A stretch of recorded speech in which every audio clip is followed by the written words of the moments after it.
Okay, so question 3. A diving board at a swimming pool is 4 meters long and is fixed as shown in the diagram below. Note where the fixing is the pivot point. Okay, so a diver who weighs 600 newtons stands on the left-hand end of the board. The driver's weight causes a moment to act about the pivot. Calculate the size of this moment. So we're looking at moment, force, and distance. So mum fancies dad. So moment equals force times distance.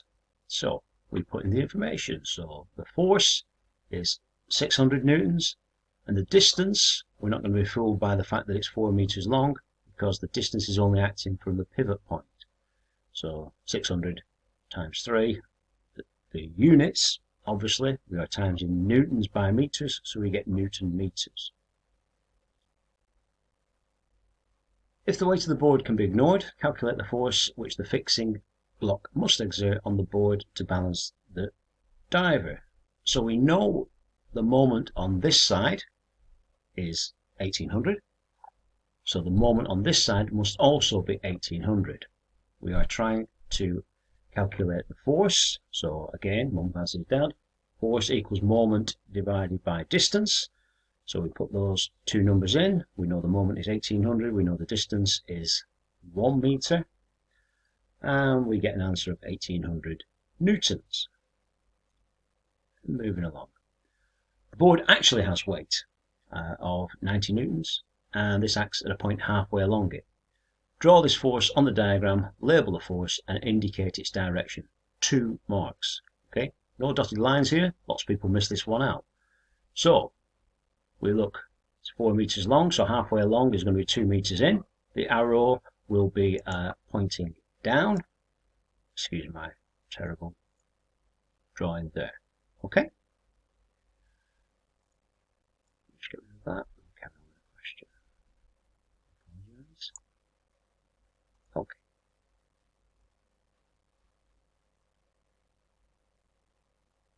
So we label the force, and we'd say, weight of board, and we indicate its direction acting down, and we put it on the right point. Will the weight of the board cause the force which the fixing block exerts on it to be bigger or smaller than you calculated?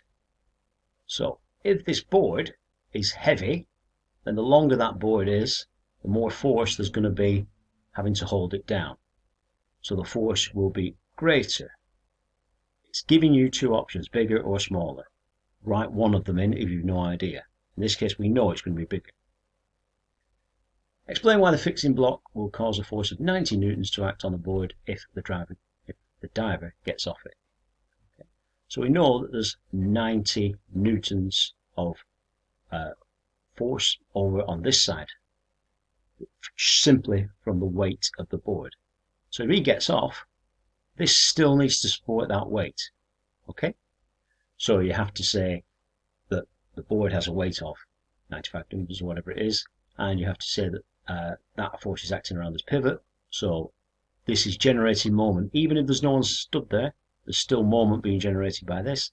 This has to counteract it. So it has to have that force of 90 newtons. Sorry, not 95, 90 newtons. Okay. Moving on to the next one, we have a wooden fence post, and it's got the dimensions there. First question, very straightforward.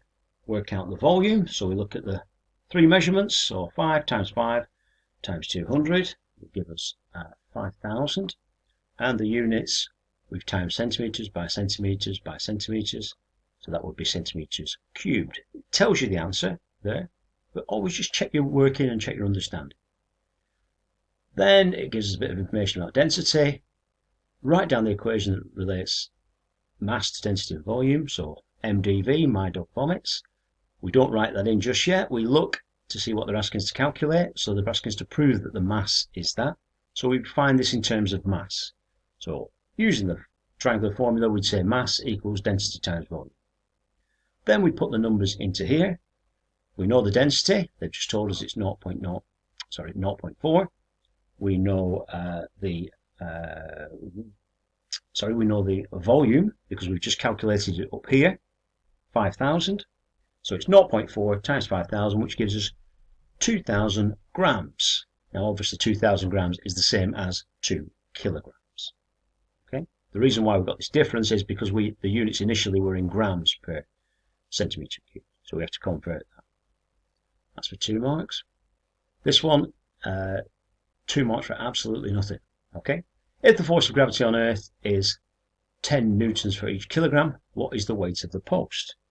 Well, we know that the post is 2 kilograms. Even if we hadn't calculated it, they've given us that answer. So 1 kilogram equals 10 newtons. 2 kilograms equals 10 times 2 equals 20 newtons. Really easy marks there. Okay, so even if you haven't got the calculation right, it gives you more information. The key with these questions is to keep on going through it. Then we move on to pressure, force, and area. So French people annoy, so we can put that in. But always look at the next question. You're just going to calculate the pressure. So we'd find this in terms of pressure. Pressure equals force divided by area. Then we use the numbers that we have got in here. So we know that the force is 20 newtons. We've been told that in the previous question. And we know that the area as it's standing upright, if we look at this, standing upright, then it's 5 by 5. So we're looking at 25 centimeters squared. So 20 divided by 25 gives us 0.8 newtons per centimeter squared. Okay, because you divide the units as well. Then the post gets sharpened to a point, so we're decreasing the area. If you decrease the area, you increase the pressure. So it says find the area. So again, we're just using the same formula up here, but we find it in terms of area. So area equals force divided by pressure. We know that the force is 20, and we know that the pressure is 8. So 20 divided by 8 gives us 2.5 centimeters squared. Okay, because we're calculating area. And does that sound reasonable? 2.5 centimeters squared? Well, initially it was 25 centimeters squared. The difference between 25 and 2.5 is a factor of 10. If you look at this, we've got 8 newtons per centimeter squared. Up here, we had an answer of 0.8. So that seems fairly reasonable to me. Okay, thank you.